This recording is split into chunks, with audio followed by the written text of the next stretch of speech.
everyone, this is Maki. Today we are going to analyze the mobile suits from the movie Gundam Seed Freedom. Please be aware that this analysis contains spoilers for the plot of the movie. If you prefer to watch the movie without any prior information, you may want to skip this episode. In my show, we are going to delve into the charm of the Gundam series together. Please subscribe to the channel and enjoy!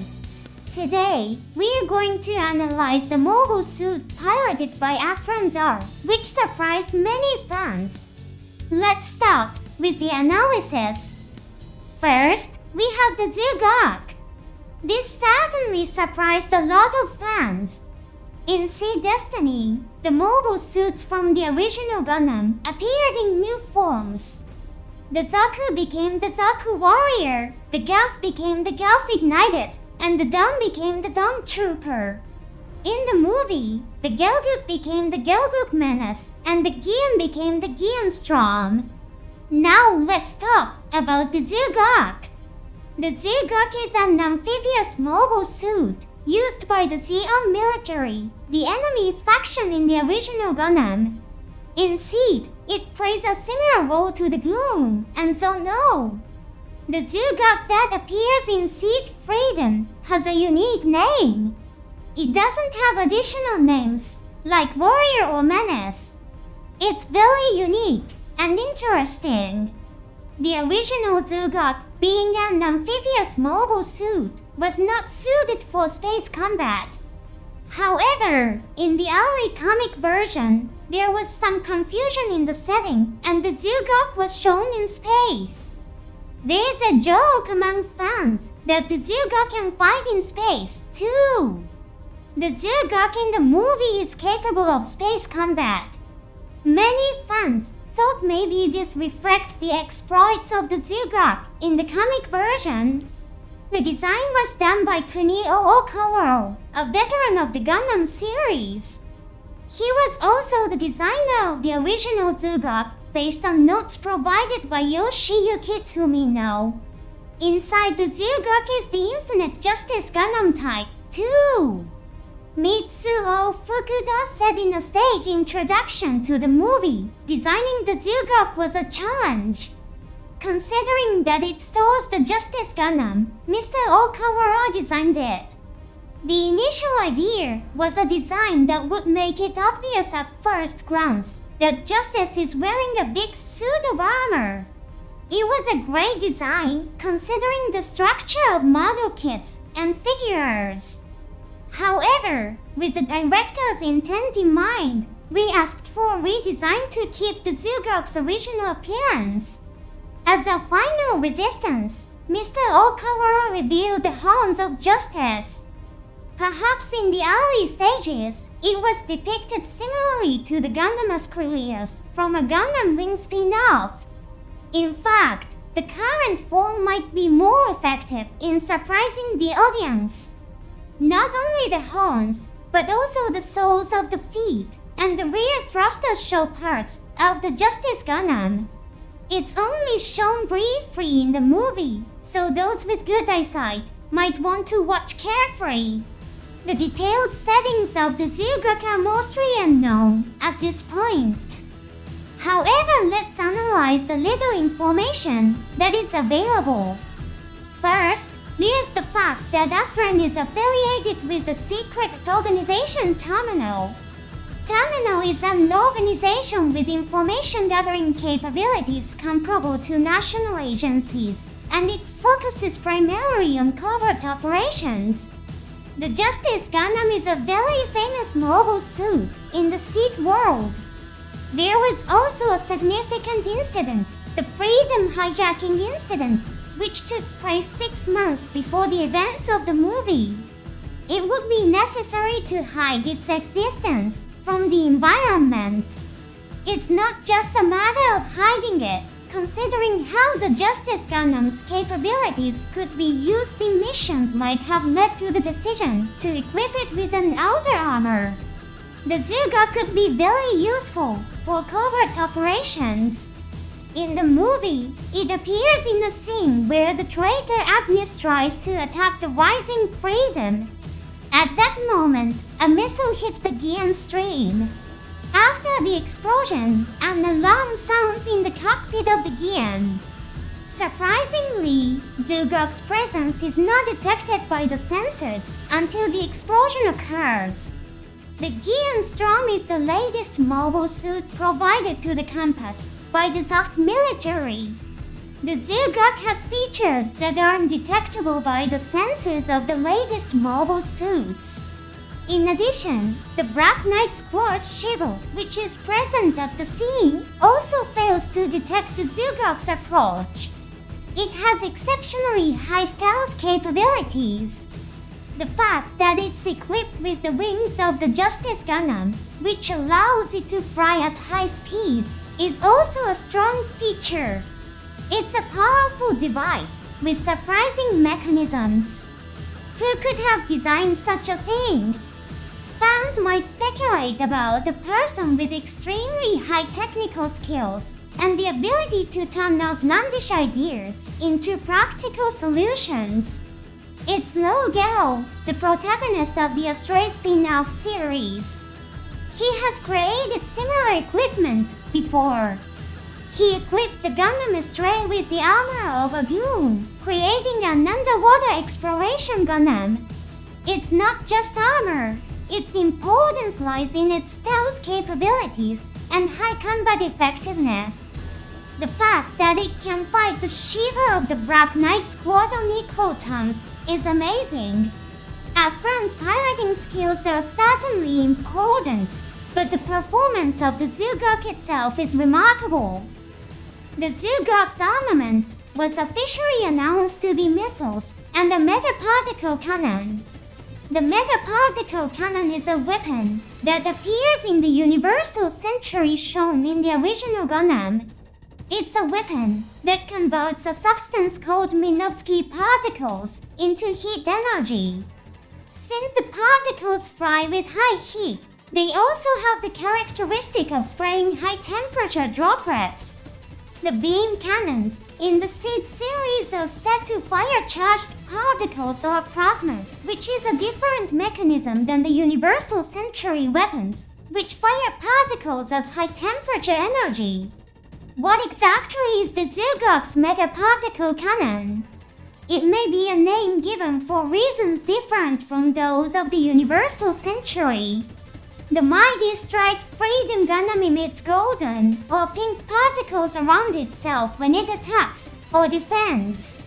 Perhaps the Mega Particle Cannon of the Zugok also uses a new technology.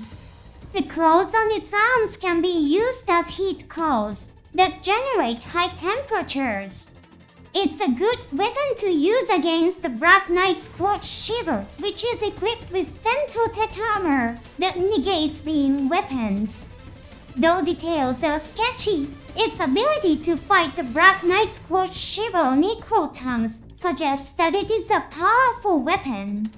In addition, the Zugok is equipped with an extra piece of equipment called the Cavalier Freed. This is an auxiliary device for high-speed flight and transport, which enhances the combat capabilities of the weapons it carries. A total of 2 units appear in the movie, one used by Strike Rose and the other by Zugok. This is heavily influenced by Metal Armor Dreadnought series that Mitsuo Fukuda worked on as a production staff member. The Dreadnought type, the main robot in Dreadnought, is equipped with an external armor called Cavalier. Fukuda has a strong affection for Dreadnought, and many elements from Dreadnought have appeared in the Seed series. The Cavalier Freed is just such a Dreadnought element in the movie. In the movie, Cavalier Freed powerfully attacks the interior of an enemy base with a powerful beam cannon, and there are scenes where Mei Ling Hawk hijacks the base's system and manages to cross all internal bulkheads. It may seem modest, but it's a device with extremely powerful intelligence and electronic warfare capabilities. From the inside of the Zugok, the Infinite Justice Gundam Type 2 emerges. Type 2 is written as Nishiki in Japanese, following the naming convention of the old military. The naming convention of the Zacht military has led to names like Destiny Gundam and Impulse Gundam being referred to as Spec 2, but it means the same thing. The armor of the Zeiguk is damaged by the attack of the Shiva of the Black Knight Squad, and amidst the flashes and smoke, the Infinite Justice Gundam Type 2 appears. This tactic of using flashes and smoke to hide the moment of armor destruction is a technology commercialized with the additional armor for mobile suits of the Earth Alliance military called Fortressler. The Duo Gundam uses the same tactic, using the explosion and light generated by its beam cannon. The Zugok's armor may use the same technology. Of course, it's also possible that the light and smoke are just for dramatic effect. Let's examine the differences between the Infinite Justice that appeared in Sea Destiny. While there are subtle design changes, the most noticeable are the wings on its back. According to the official website, the redesigned wings allow for ultra-high-speed combat. They seem to have been miniaturized and made more efficient.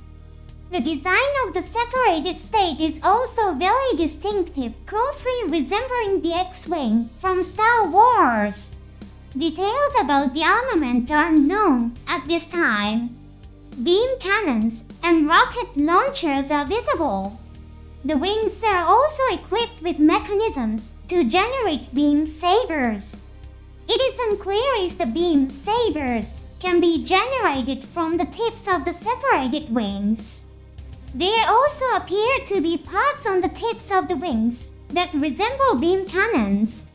If these are indeed beam cannons, it would be even more similar to the X-Wing.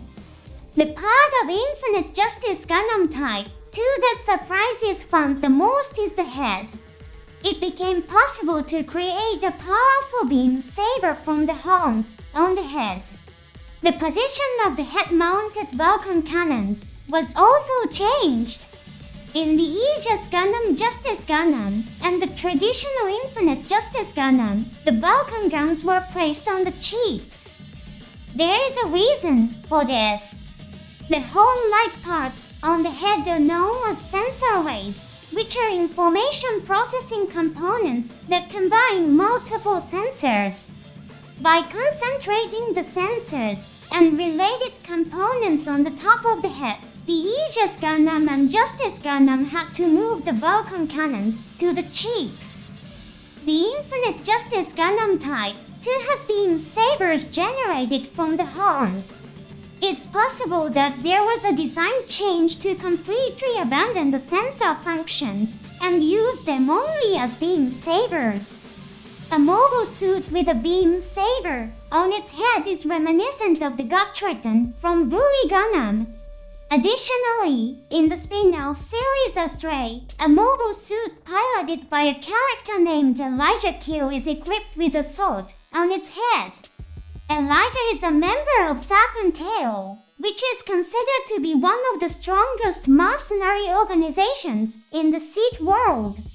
While its leader, Guy Murakumo, often receives the most attention, Elijah is also a pilot of extremely high skill. Serpent Tail has interactions with the Lost Crying faction. Perhaps their fighting techniques and data have also been applied to the Infinite Justice Gundam Type 2. Let's look forward to the various settings that will be revealed in the spin-offs. The appearance of the Zuga came as quite a surprise. The fact that it was equipped with the Cavalier and had the Infinite Justice Gundam Type 2 inside was also surprising. The information warfare capabilities of the Cavalier are impressive. It was surprising when Mei Ling hijacked the system of the enemy base, but the deployment used by Cavalier was also remarkable. The Artemis Fortress used by the Foundation is a fortress located quite far from Earth. Cavalier launched into space at the beginning of the final battle. Since she launched from Orb's ground facility, it is assumed that she didn't travel very far.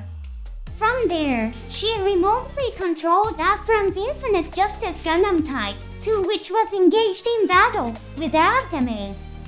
It seems that quantum communication was used for this. However, the communication technology that could accurately intervene in the battle between the ace pilots Athrun and Shu is extremely powerful. The Cavalier Freed may look inconspicuous, but in reality it is the culmination of astonishing over technology. With the release of the movie, attractive mobile suits have been added to the history of the Gundam series. Let's continue to enjoy them together. I look forward to seeing you in the next episode.